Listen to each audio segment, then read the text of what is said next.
o destino de um país. Quer dizer, o país podia afundar. Foi nesse contexto também que eu estava analisando que, às vezes, se você perde a mão, um controle fiscal, uma coisa desse tipo, no meio de uma catástrofe dessa, você pode realmente deslizar para a miséria muito rápido. Você vai para a hiperinflação muito rápido.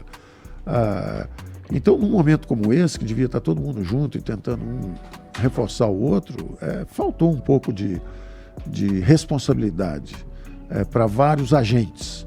Em compensação, outros agentes foram extraordinariamente importantes. Um dia com mais calma, deixa esse barulho todo baixar. Eu tenho que elogiar uma opção de gente. Eu tenho que agradecer apoios que eu recebi. O presidente não deixou. Ele uma vez me disse: olha, você ganhou a maioria agora, tem 23 ministros, 12 pediram a sua cabeça. Você finalmente conseguiu a maioria. Eu falei: presidente, o que o senhor resolver está resolvido. Se eu tiver que ir, eu vou. Agora, eu acho que eu sei o que eu estou fazendo. Então ele... Caralho, rolou isso? Rolou. Ele um dia falou assim: eu preciso conversar com você e tal. Aí, pois não, vou aí? Não, eu vou aí. Aí foi lá que ele teve a gentileza, no meio daquela confusão, eu fui para distanciamento social, voltei para minha casa, o hotel fechou, aí eu teria que alugar um lugar, ele me falou: não, mora lá na Granja do Torto. Várias vezes eu falei com ele: pronto, acabou a doença, deixa eu sair. Não, fica aí, é confortável, fica aí. Então ele foi gentil comigo, foi respeitoso o tempo inteiro. Eu não posso de jeito nenhum. Todo mundo pode falar o que quiser. A minha experiência com ele foi uma experiência de uma pessoa que foi íntegra comigo, correta. Não testemunhei nenhum ato assim de perseguição, caçar alguém, um pedido para fazer alguma coisa errada. Não posso dizer isso.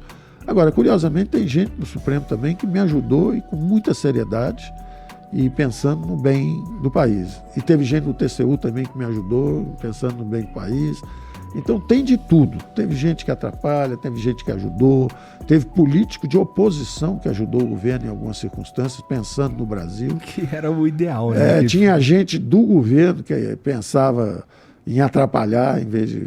Então tem de tudo quando você vai para lá. Como qualquer convívio humano, tem pessoas com grandes ideais e tem pessoas que estão pensando só em levar vantagem aqui ou ali. É qualquer lugar do mundo, não tem nada a ver, não tem nada de particular. É verdade. Né? Mas tá curtindo ir comprar pão e tirar foto, cara? Mas isso, eu acho que virou mania.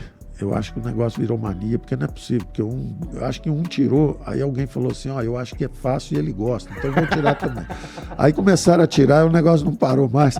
Mas, com sinceridade, é um afeto. E é um afeto que te recompensa pelo esforço. Você ficar 3 anos enfiado lá, no meio de uma confusão dramática que foi esse período, e você conseguir bons resultados, porque os resultados estão aí. O desemprego chegou a bater 14,9%, quase a 15%, baixou para 7,8%. Caiu quase a metade. Inclusive, sobre isso... A inflação caiu, chegou a 10 e pouco e tal, também voltou para a expectativa...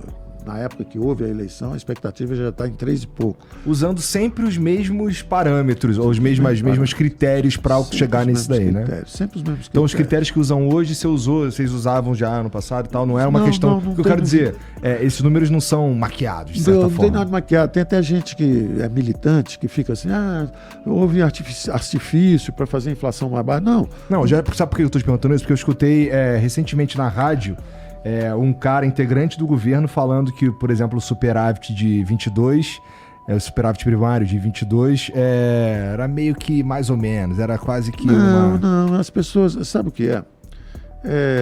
Esse é o problema, entendeu? As pessoas se perderam nessa disputa. Numa pira de não poder aceitar que o maluco que está numa outra... As pessoas se perderam nisso. Houve, evidentemente, sacrifícios. Se você está no meio de uma guerra, milhões de pessoas perdendo os empregos.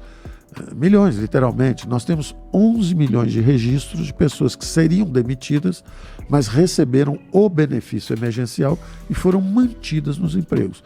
11 milhões é 1/3 da população formalmente empregada no setor privado. Porque são 106 milhões de brasileiros. São 46 no mercado de trabalho formal, ou seja, carteira assinada, 13 são funcionários públicos, 3 milhões, sobram 33. Desses 33, 11 milhões receberam o nosso benefício emergencial. Mantiveram seus empregos graças ao nosso programa. Além disso, os 40 milhões de invisíveis, que ninguém sabia, ninguém não tinha registrado em lugar nenhum, nós tivemos que criar o cadastro, e mais os 20 milhões que estavam nos cadastros nos programas sociais. Eram mais 60 milhões de brasileiros, na verdade acabaram sendo 68 milhões de brasileiros, que receberam a renda básica. A renda que nós queríamos dar para os brasileiros, quando chegou o Covid, nós vamos acelerar isso, fazer de qualquer jeito, porque eles precisam sobreviver. Gosto muito da ideia de renda básica. Sim, esse é a melhor, porque essa é no bolso, direto, na veia. Ela não vai, é o exemplo que eu dou sempre, ela não precisa ir para um ministério, para depois passar por um banco público, para depois seguir por um empresário campeão nacional, que vai criar uma empresa, que vai dar e depois vai dar um emprego. Você dá um sorvete com 2 bolas em cima, chega só a casquinha do lado de lá. O sorvete já se perdeu no caminho, o dinheiro fica perdido no caminho, com a própria máquina estatal. Então esse foi um impacto fulminante que houve, e a teoria funcionou nisso. Tudo funcionou como a teoria econômica diz que tem que funcionar.